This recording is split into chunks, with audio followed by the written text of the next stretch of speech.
Setelah koma itu ada berapa hari gitu ya, kemudian kita dipanggil lagi karena keadaan Bapak sudah kritis gitu.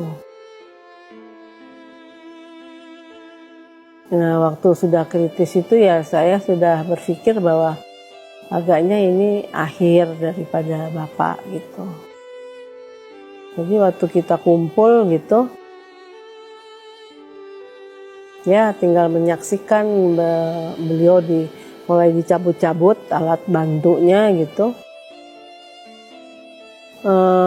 Ya terus ada bernafas panjang 3 kali ya. Terus sudah nggak ada.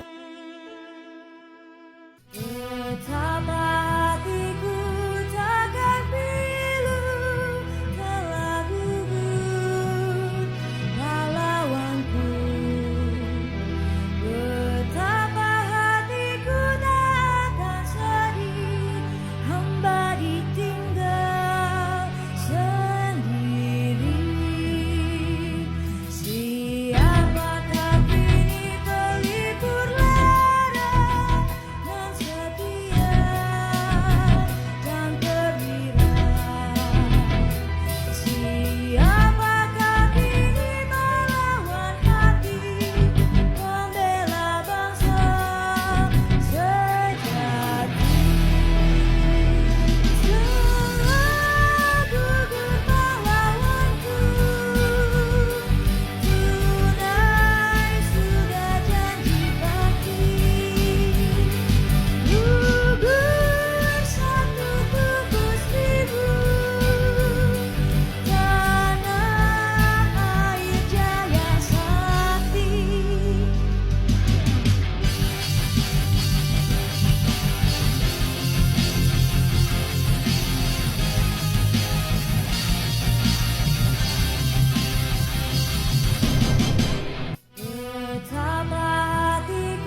Ya, waktu itu pertemuan hanya 30 menit dan pada waktu itu kondisi dari Bung Karno sudah sangat sakit.